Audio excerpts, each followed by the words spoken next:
नमस्कार। आज मैं आप लोगों के समक्ष प्रभु भक्त संत तुकाराम के बारे में बता रही हूँ। संसार में सभी मनुष्यों का लक्ष्य धन, संतान और यश बताया गया है। इन तीनों से विरक्त व्यक्ति ढूंढने से भी कहीं नहीं मिल सकता। ऐसी बात नहीं है कि इस प्रकार की आकांक्षा रखने वाले मनुष्य को बेकार समझा जाए। संसार में रहते हुए इन वस्तुओं की आवश्यकता मनुष्य को पड़ा ही करती है, और यदि न्यायानुकूल मार्ग से इन्हें पूरा किया जाए तो उसमें कोई बुराई भी नहीं है।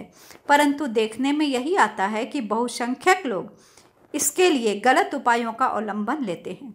ऐसी स्थिति में यदि कोई व्यक्ति सांसारिक ऐष्णाओं की तरफ से अपनी चित्त वृत्तियों को पूरी तरह हटा ले तो वही सच्चा संत कहा जाएगा। तुकाराम इसी श्रेणी के संत थे। गृहस्थ जीवन के आरंभ में ही जब वे सांसारिक वस्तुओं से वंचित हो गए तो उन्होंने भगवान को धन्यवाद देते हुए कहा, भगवान, अच्छा ही हुआ जो मेरा दिवाला निकल गया। अकाल पड़ा यह भी अच्छा हुआ, क्योंकि कष्ट पड़ने से ही तेरा ध्यान आया। स्त्री और पुत्र भोजन के अभाव में मर गए और मैं भी बुरी तरह से दुर्दशा भोग रहा हूँ। यह ठीक ही है। संसार में अपमानित हुआ, यह भी अच्छा ही हुआ। सच तो यह है कि भगवान अपने सेवक को सांसारिक सफलता मिलने ही नहीं देते। यदि वे उसे वैभवशाली या धनवान बना दें तो उसमें अभिमान उत्पन्न हो जाएगा। अगर वे उसे गुणवती स्त्री प्रदान कर दें तो मन में उसी की इच्छा लगी रहेगी। इसलिए वे उसके पीछे कर्कशा स्त्री को लगा देते हैं, और यदि औरत ईश्वर भक्त हुई तो उसके पीछे कर्कश, निष्ठुर, निर्दय, गुस्सेबाज पति लगा देते हैं। व्यक्ति को अपने स्वभाव के अनुकूल व्यक्ति की संगति में ही आनंद भी आता है। धार्मिक तथा भक्ति भाव वाले भगवत भक्तों को ढूंढ लेते हैं और व्यसन करने वाले लोगों की संगति कर लेते हैं। तुकाराम को परम सेवाभावी एवं पवित्र स्वभाव के लोगों से संगति करना अच्छा लगता था, परंतु ऐसे लोगों के विरोधी भी कम नहीं होते।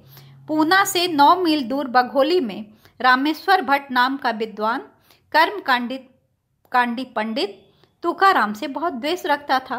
तुकाराम की कीर्ति को सुनकर, उनके रचे भक्तिमय अभंगों को सुनकर उसे बहुत जलन होती थी। तुकाराम यज्ञ यागादि को गौण बताकर भगवत भक्ति, परमार्थ और सेवा को ही सर्वप्रधान मानते थे। ये बातें अधिकांश धर्म व्यवसायी पंडितों को बुरी लगती थी और वे उनका विरोध भी करते थे।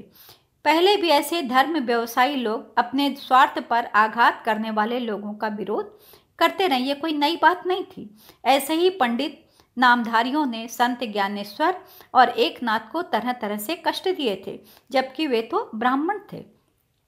गोस्वामी तुलसीदास जी का भी काशी के पंडितों द्वारा भयंकर विरोध हुआ।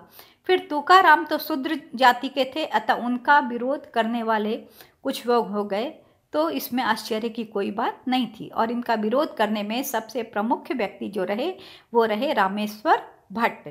रामेश्वर भट्ट ने तुकाराम के कार्यों में बाधा डालने का निश्चय कर लिया। अतः देहू में जहाँ तुकाराम कीर्तन करते थे, जहाँ उनकी बहुत ख्याति थी और वहीं पर विट्ठल देव का मंदिर था, रामेश्वर भट्ट ने उन्हें देहू से भी दूर हटाने की योजना बनाई। उसने देहू गांव के अधिकारी को पत्र लिखा कि तू को शूद्र जाति का है और शूद्र होकर वेद के रहस्यों को कहता है। वास्तव में वह पाखंडी है। उसके धर्म प्रचार कार्य को बंद करा देना चाहिए।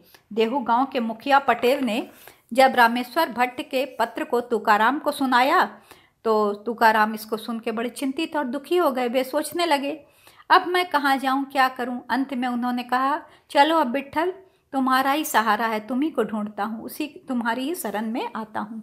तुकाराम अपने गांव से चलकर सीधे बाघोली में रामेश्वर भट्ट के पास पहुँचे और उन्हें दंडवत करके हरि कीर्तन करने लगे।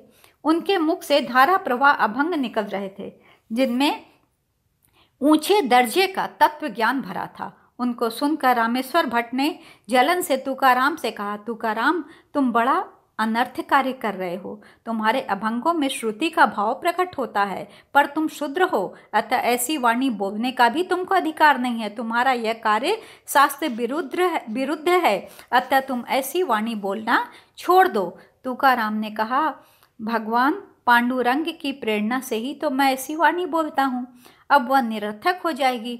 आप ब्राह्मण हैं, आपकी बात मानकर मैं कविता करना बंद कर दूंगा, परंतु अब तक जो अभंग लिख चुका हूँ उनका क्या करूँ? रामेश्वर ने कहा, उन अभंगों की पोथी को तुम नदी में फेंक दो।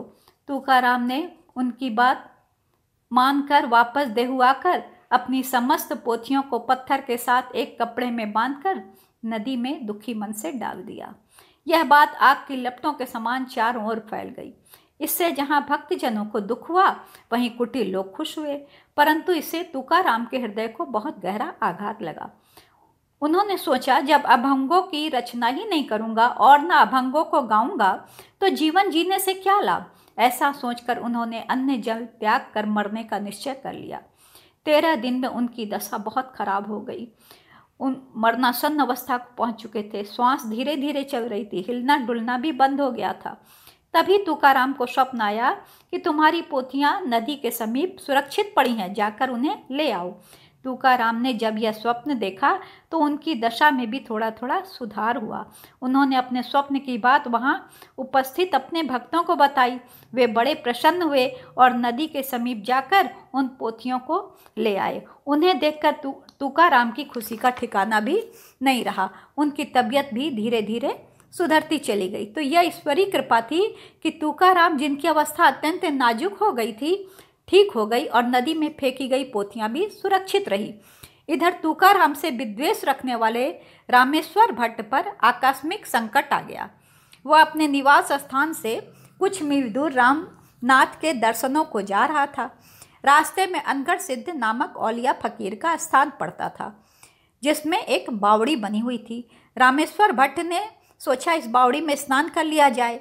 ऐसा सोचकर रामेश्वर भट्ट ने जैसे ही उस बावड़ी में स्नान किया, उसके शरीर में भयंकर खुजली और जलन सी होने लगी।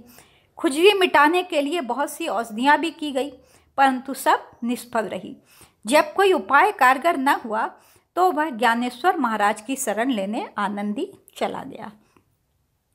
आनंदी पहुंचकर ज्ञानेश्वर महाराज के मंदिर में बैठकर अपने कष्ट निवारण के लिए वह प्रार्थना कर रहा था। तभी उसे श्री ज्ञानेश्वर यह कहते हुए प्रतीत हुए कि तुमने तुकाराम के साथ झूठ मूठ शत्रुता की, उसे बहुत कष्ट दिया, इससे तुम्हारा पुण्य नष्ट हो गया और यह पाप स्वरूप तुम्हें व्याधि प्राप्त हुई है। अब तुम तुकाराम की शरण में जाओ और तभी तुम्हें इस व्याधि से छुटकारा मिल सकेगा। ज्ञानेश्वर महाराज के आदेश को सुनकर रामेश्वर भट्ट को अपनी करनी पर, अपनी गलती पर बड़ा पश्चाताप हुआ।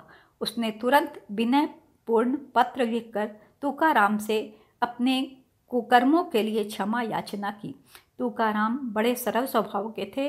उन्होंने उन्हें क्षमा कर दिया और अभंग की रचना करके उन्हें प्रेमपूर्वक भेज भी दिया।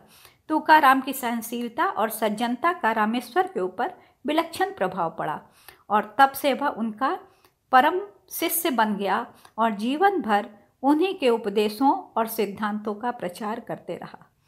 तो जहाँ प्रभु अपने भक्तों की रक्षा करते हैं, वहीं अपने भक्तों को कष्ट देने वाले लोगों को दंडित भी करते हैं।